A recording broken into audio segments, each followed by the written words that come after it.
Selamat malam Pak, perkenalkan nama saya Tini Apriani Simanjuntak dari kelas TIP 2302 dengan NPM 23110053. Di sini saya ingin menjelaskan tentang materi UAS saya dengan judul Implementasi Kriptografi.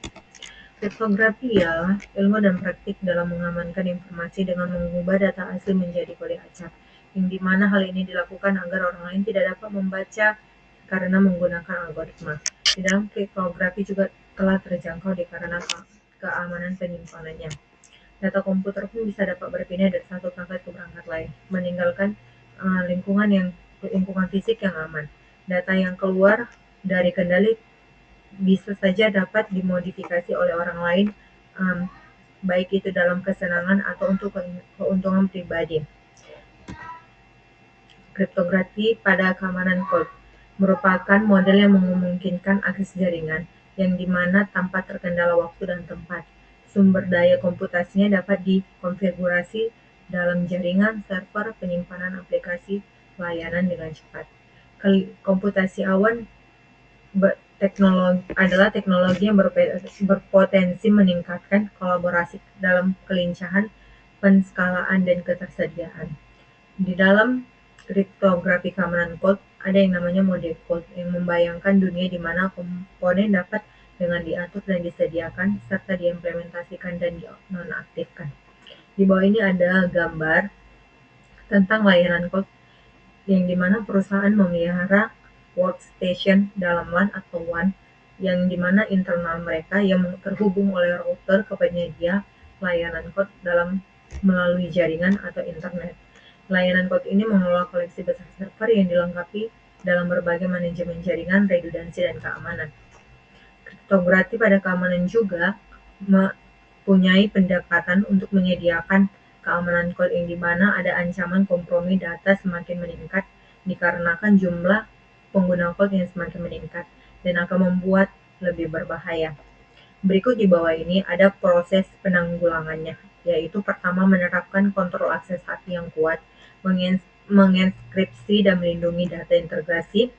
Yang ketiga, menganalisis perlindungan data. Yang keempat, menerapkan pembuatan kunci yang kuat sehingga penyimpanan, pengelolaan, serta praktis dan penghapusan data. Di bawah ini juga ada tentang kriptografi pada keamanan code yang melibatkan 4 entitas. Yang pertama, pemilik data, yang dimana menghasilkan data agar tersedia untuk dirilis terkontrol. Yang kedua, pengguna, yang dimana entitas manusia yang menyajikan permintaan atau data tersebut ke sistem. Lalu pengguna bisa menjadi karyawan organisasi serta diberikan akses ke database melalui server. Yang ketiga, klien, yang dimana frontend yang mengubah query pengguna menjadi query pada data transkripsi, lalu disimpan di server. Yang keempat, server, organisasi yang menerima data yang transkripsi dari pemilik data dan membuatnya menjadi untuk tersedia di distribusi ke klien. Data yang harusnya diamankan saat diam dalam perjalanan dan digunakan serta diakses ke data harus terkontrol. Klien dapat menggunakan enkripsi untuk melindungi data dalam perjalanan, meskipun melibatkan tanggung jawab manajemen utama. Selanjutnya, di gambar samping ini ada yang namanya asumsi dalam setiap sistem database, yang dimana dienkripsi secara terpisah dengan menggunakan enkripsi yang sama. Di bawah akan saya jelaskan, seorang pengguna klien dapat mengambil catatan dari database dengan urutan pengguna mengeluarkan query dan untuk bidang dari satu atau beberapa catatan. Yang kedua, memproses query tersebut di klien dan menginskripsinya ke kunci utama, modifikasi query yang sesuai. Yang ketiga, memproses query menggunakan nilai transkripsi, lalu mengunci data utama dan mengembalikan catatan. Yang keempat, pemrosesan query mendeskripsi data dan mengembalikan hasilnya. Di bawah ini, kriptografi pada keamanan email. Saat ini email sering digunakan, yang disebut dengan surat elektronik pada zaman dulunya, merupakan aplikasi yang berbasis jaringan yang paling banyak saat ini digunakan dan hampir pada semua lingkungan terdistribusi, baik dalam perusahaan sekalipun. Pengguna berharap dapat mengirim email ke orang lain yang terhubung langsung dan atau tidak langsung ke internet. Semakin berkembangnya layanan ini dan pesatnya layanan ini, maka permintaan akan autentikas dan kerahasiaan semakin meningkat juga. Selanjutnya, nih, kriptografi pada keamanan email, arsitektur email. Dalam bab ini diperlukan namanya pemahaman dasar tentang arsitektur email, yang dimana didefinisikan dalam RFC. Pada bagian ini memberikan gambaran tentang konsep dasar email. Pada tingkat yang paling mendasar, arsitektur email terdiri dari dunia pengguna dalam bentuk message, user agent, dan transfer dalam bentuk message, dan message handling server yang terdiri dari message transfer agents. Baik, arsitektur email ada dua jenis, yang pertama ialah SMTP yang digunakan untuk memindahkan pesan melalui internet dari sumber ke tujuan. Yang kedua, IMAP dan IOP yang digunakan untuk mentransfer pesan antara server ke email. Di bawah ini penjelasan tentang keamanan email. Email sangat rentan terhadap berbagai macam ancaman. Secara umum, ancaman keamanan email dapat diklasifikasi sebagai berikut. Yang pertama, ancaman terkait keaslian, kedua, integritas, dan ketiga, kerahasiaan serta ketersediaan.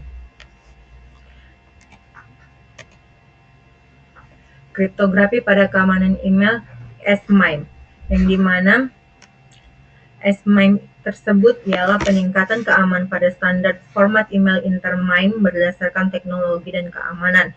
S-MIME menyediakan 4 layanan. Yang pertama ialah pembuatan pesan, yang kedua STH 256, ketiga intisari pesan yang dienkripsi pada RSA menggunakan kunci pribadi pengirim dan hasilnya ditambahkan ke pesan. Yang keempat, penerima menggunakan RSA dengan kunci publik untuk mendeskripsi dan memulihkan. Yang kelima, penerima membuat intisari pesan baru untuk pesan tersebut dan membandingkannya dengan kode. Selanjutnya, di bawah ini juga urutan tentang AES. Dalam S-MIME, setiap kunci simetris disebut dengan kunci inskripsi. Karena hanya digunakan sekali kunci inskripsi konten terikat pada pesan dan dikirimkan bersamanya. Untuk melindungi kunci tersebut, inskripsi dengan kunci publik urutannya dapat digambarkan sebagai berikut. Tentang pengirim yang menghasilkan pesan dari nomor 128 lalu diacak. Yang kedua, pesan diinskripsi menggunakan kunci inskripsi konten. Ketiga, kunci inskripsi konten diinskripsi dengan RSA menggunakan kunci publik. Keempat, penerima menggunakan RSA dengan kunci pribadinya dan mendeskripsikannya serta memulihkan. Kelima, kunci inskripsi konten digunakan untuk mendeskripsikan pesan. Selanjutnya, kerahasiaan dan autentikasi, di mana kerahasiaan tanda tangan dapat dihasilkan melalui pesan teks dan dapat ditambahkan ke pesan. Kemudian pesan plain text dan tanda tangan diinskripsi sebagai satu blok menggunakan inskripsi, dan kunci inskripsi simetris diinskripsi menggunakan inskripsi kunci publik. S-MIME mungkin operasi inskripsi pesan dan mendatangkan dilakukan dalam urutan apapun. Di bawah ini kompatibilitas email. S-MIME menggunakan tipe konten pesan berikut yang ditentukan pada dalam RFC. Yang pertama, data yang mengacu pada konten pesan terekode atau MIME bagian dalam. Yang kedua, signing data yang digunakan menerapkan tanda tangan digital ke sebuah pesan. Yang ketiga, enveloped data yang terdiri dari konten transkripsi baik dalam jenis apapun. Yang keempat, compressed set data yang digunakan menerapkan kompresi data ke pesan. Berikut adalah keamanan email pada Pretty Good Privacy. Protokol keamanan alternatif email alternatif ialah Pretty Good Privacy, yang pada dasarnya memiliki fungsi yang sama dengan S-MIME, yang dibuat oleh Phil Zimmer dan diimplementasikan sebagai produk yang pertama kali dirilis pada tahun 1991. Ada dua perbedaan signifikan antara S-MIME dan OpenPGP atau Pretty Good Privacy. Ialah yang pertama, sertifikat utama.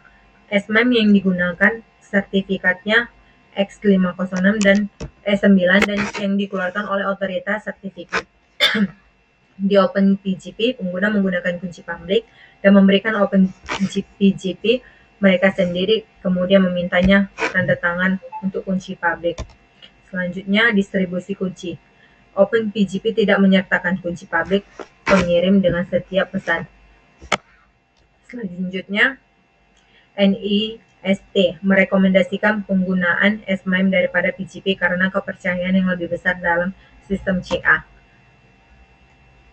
Baik, selanjutnya dari presentasi saya mengambil kesimpulan ialah bahwa metode algoritma atau yang dipilih seperti AI, DSE, RSA, serta yang lainnya dapat diterapkan dan terbukti sukses, yang dimana berfungsi dengan baik dan mampu meningkatkan keamanan data secara signifikan dari ancaman pencuri atau akses yang ilegal, yang dimana algoritmanya sudah diimplementasikan seperti ASE pada 128 bit serta dan yang lainnya, dan berhasil mengubah plain text yang dimana teks asli menjadi ciphertext, dan kinerjanya